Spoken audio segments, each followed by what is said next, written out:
7h21 da noite no seu sabadão, de volta aqui o Troca de Passes. Já falamos do título do Grêmio, parabéns ao Grêmio então, ex-campeão estadual, teve penta no Ceará. Né? Um jogaço, né? E como de costume acontece nesse Ceará e Fortaleza nos últimos anos, é legal de assistir pela bola, pela rivalidade, por festa nas arquibancadas. No primeiro jogo tinha sido uma vitória do Fortaleza que dava vantagem para o jogo da volta por 2-1, mas hoje, Lino, um Ceará que abriu 2-0, gols do Eric e do Janderson, e um Fortaleza guerreiraço que foi buscar o resultado, que foi buscar o 2-2 que deu o título. O começo de jogo do Ceará foi espantoso. O Ceará pressiona, começa a ganhar todas as divididas. Não é aquele jogo brilhante, vistoso, que a gente consegue ver até no Fortaleza em vários momentos, mas é um jogo de pegada, de raça, de partir para cima, o Eric voando, dividindo o tempo inteiro. Esse pacote aí foi pesado para o Fortaleza, porque o Tinga falha e depois o Fernando Miguel acaba fazendo... acaba tendo essa infelicidade. Foi infeliz, né? Foi infeliz. Não dá pra você botar no pacote do fiz uma besteira. Não, ele errou, foi um erro técnico. E aí ele vai se recuperar depois. O jogo vai seguir no segundo tempo. Fortaleza finalmente entra na partida e consegue o empate. Ó a bobeira no final do primeiro tempo. Esse é o gol, né, do Lucero. Para trás, um pênalti. E que muda a história, né, Serginho? Porque vai para o intervalo, né, não perdendo por 2-0 e por 2-1. E o segundo tempo do Ceará é um segundo tempo que o Ceará cai muito a intensidade, né? Essa intensidade que o Lino destacou de início de jogo, realmente assustador o início de jogo do Ceará, indo para cima com volume, mas no segundo tempo o Fortaleza conseguiu se equilibrar e leva o título. Aí a pergunta que eu te faço, né? A gente conversou agora no Gauchão, a gente faz também para o Cearense. A taça, né, para o Fortaleza é para o melhor time desse início de temporada no Ceará? Olha, eu acho que é. Eu acho que é, mas assim, talvez para até por uma certa incomodação da torcida do Fortaleza, a distância não foi a que eles imaginavam. Né? Não, puxa, agora vai, né? A gente está pegando, começa um estadual contra um Ceará em crise, com a confiança abalada. Né? A defesa do Fernando Miguel passou. Belíssima defesa. Tá bom, né? Então, assim, pagou a conta, né? O primeiro gol e essa defesa tá bem paga. Pagou e bem. Foi aos 50 do segundo tempo essa defesa do Fernando Miguel na finalização do Luvanor.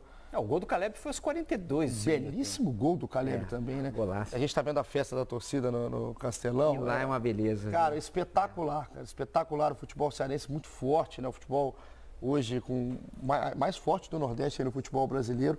E as duas torcidas, tanto a do Fortaleza quanto a do Ceará, costumam dar esses espetáculos. A gente vai falando muito do Fortaleza e a rivalidade é muito forte. Quando a gente está vendo aí o time do Fortaleza levantando a taça. Hoje foi o 46º cearense do Fortaleza contra 45 do Ceará. Então vale demais para esse time do Vojvoda. O Vojvoda, mais uma vez... Um detalhe, né, nessa contabilidade, né? O ABC tem mais de 50 títulos. O Bahia esse ano chegou também, né? A casa dos 50. Mas Ceará e Fortaleza estão ali, estão chegando. Mais um pouquinho e chegam. E o Vojvoda segue, né? A gente falava muito... Todo fim de temporada agora, desde que o Vojvoda chegou na Fortaleza, que faz uma boa temporada desde então, a gente fala... o Vojvoda não vai ficar, alguém vai tirar o Vojvoda pelo trabalho que ele vem fazendo no futebol brasileiro.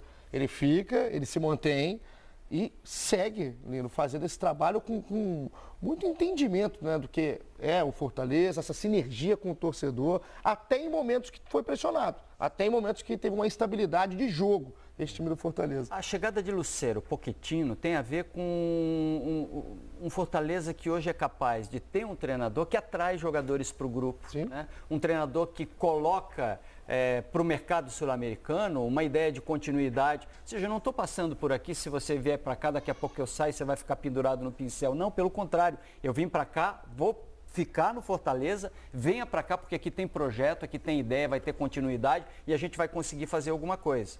O Galhardo voltou a jogar nessa reta final do Campeonato Cearense, né? A volta do Moisés também, que estava machucado, foi importante. O Fortaleza foi se ajustando dentro da competição, mas se a gente tem toda a razão, a diferença foi, pequenininha. Muito pequena, e a gente olha do outro lado, o Ceará, né? O torcedor do Ceará, claro, hoje, uma realidade da Série B, né? Com o Mourinho tentando fazer esse trabalho até de confiança, né, Serginho, para o time do Ceará, e passa muito e ganha muito quando faz clássicos desse tamanho contra o Fortaleza. É promissor o início do Ceará, né, pensando em temporada, Sérgio? De novo, né, a gente tem um sarrafo muito baixo nesse início de temporada. Os estaduais não costumam ser parâmetro. A gente tem a Copa do Nordeste lá, que aí sim dá um balizador, né? Melhora um pouco, mas também não melhora tanto, né? Então, assim, a gente vai ver agora. A gente falava um pouco sobre o futebol brasileiro antes, eu e o Lino, né? Sobre como é que estão determinados clubes, e a gente está muito no escuro. O estadual, ele na verdade, é como se você pegasse um interruptor, né, e fosse baixando a luz. E você não enxerga muito, porque o Grêmio campeão gaúcho hoje, né? Que Grêmio é esse dentro do brasileiro? Vamos ter que esperar para ver. Porque os confrontos do Grêmio foram contra 3 times, né? O Inter, que aliás teve o Grenal, foi a final do campeonato na primeira fase. A final, assim, emocional, psicológica, foi o Grenal da primeira fase. Depois o Inter espirrou e aí o Grêmio ficou na obrigação de vencer, e venceu com as calças na mão, né? Venceu com pequena diferença, como o Fortaleza. O Fortaleza e o Ceará, como é que eles estão dentro do Campeonato Brasileiro Série A e B? Não sabemos. A gente vai ter que ver daqui a pouco. O fato de o Ceará ter equilibrado, né, com o Fortaleza, né, no campeonato inteiro, o fato de ser competitivo como é agora... Mas tem a rivalidade, né? Então, não sei, mas coloca o Ceará numa outra prateleira quando a gente olha para a Série B. O investimento é evidente que tem uma diferença muito grande. Pela diferença, pelo que mostrou o Ceará tem tudo para fazer uma Série B legal. E até o trabalho do Mourinho, né? Porque eu tô com o Serginho quando a gente tenta, né, cravar coisas no início de temporada, e elas vão se desfazendo muito rápido, com uma sequência quando a exigência é um pouquinho maior. E a Série B é muito maior do que o estadual para o Ceará, a Série A nem se fala aí para o Fortaleza. Fortaleza ainda tem o Águia de Marabá pela terceira fase da Copa do Brasil. Então, o que a gente pode analisar, talvez, é o trabalho que está acontecendo no Ceará até abril. Né, que é um trabalho bem feito, um trabalho que faz o time disputar em prateleira parecida com o Fortaleza hoje, num novo cenário. E a gente fala também, né, do que está acontecendo, né, de reestruturação do futebol cearense há um tempo, né, um futebol muito mais forte no cenário aqui do Brasil, no cenário nacional. Hoje, pensar nesse Fortaleza do Vojvoda, mais uma vez disputando em fase de cima da tabela, é alguma loucura, Lino? Cara, eu não estou tão seguro assim de que o Fortaleza vai fazer um campeonato de primeiríssima página, né, estável. O Fortaleza na temporada passada oscilou, surpreendeu a todos nós, né? Ficou na lanterna um bom tempo, né? Teve que fazer um trabalho de recuperação muito forte. Acho que o Fortaleza tem que ter pé no chão, e pé no chão eles têm. É um campeonato tranquilo, um campeonato de meio de tabela. Se puder beliscar alguma coisa mais adiante, maravilha. Uma pré-Libertadores. Mas você está colocando... Se você colocar numa frequência de briga por título ou por grandes coisas na temporada, você vai transferir uma responsabilidade que talvez o Fortaleza não dê conta. E o ano passado isso pesou. A conta pesou ano passado, porque nesse momento de instabilidade, de zona de rebaixamento, de lanterna, era uma prioridade até de uma Libertadores, né? Que apareceu muito rápido para o Fortaleza num processo de evolução. Olha, na cabeça deles. O Bragantino entrou com isso na temporada passada, quase caiu pela escadaria também, está tendo que botar pé no chão. Só tem algo muito particular do Fortaleza, que é esse pacto que praticamente não existe no futebol brasileiro, da diretoria com o técnico, né? No momento que o técnico tinha problemas, que o time estava na zona de rebaixamento, a diretoria vai lá e banca. E vice-versa, né?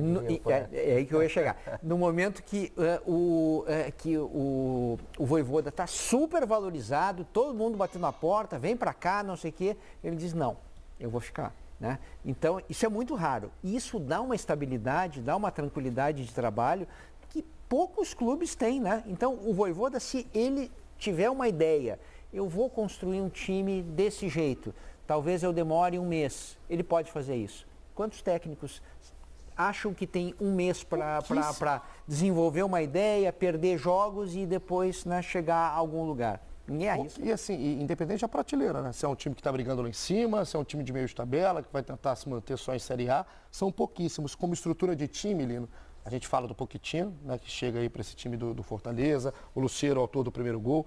Tá encontrando, né, o time ideal, né, o Vojvoda nesse início de temporada? Caio Alexandre com o Sacha no meio como volante, o Pochettino entra nesse meio campo. Moisés tem o Moisés de um lado, tem o Lucero. Aquele balanço de zagueiros com o Tinga que abre, às vezes é lateral, às vezes é um jogador por dentro. Ele tem recursos, sim, tem elenco, tem ideias, tem continuidade de trabalho. O que ele não pode ter é acomodação.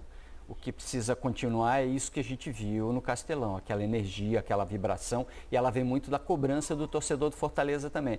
Porque se tem um lado que faz esse papel de cobrança, é o do torcedor do Fortaleza. Faz. E não adianta a gente achar que no futebol você só vive de encantamento. Você tem que ter esse tipo de pressão. Essa é a pressão boa, e o torcedor do Fortaleza faz. E é legal de ver o trabalho do Vojvoda. Parabéns ao Fortaleza, então, pelo título estadual, penta estadual cearense. E também ao Morínigo, pelo esse lixo de trabalho no Ceará. Deixa eu falar uma coisa. Fale. Pelo visto, eles deram uma arrumada legal no gramado, realmente. Era a promessa para essa temporada, de que o Castelão tivesse melhores condições. A gente vai ver agora com essa sequência, Série A, B, C, um monte de jogo que tem lá.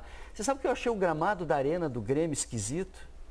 Bola quicando, várias irregularidades. O Adriel, a hora que ele foi cobrar um tiro de meta, ele ficou pisando, inclusive, ali no gramado. Em alguns momentos tinha uns tufos de grama saindo em alguns lugares. No centro do campo, tudo, a Arena do Grêmio já foi mais bonitinha ali. E gramado aqui no futebol brasileiro é um assunto. Mineirão, outro dia, a gente viu o jogo, né, do Galo na Libertadores contra o Libertad. O Mineirão, que é palco de shows, né, se bobear, mas tem mais show do que jogo.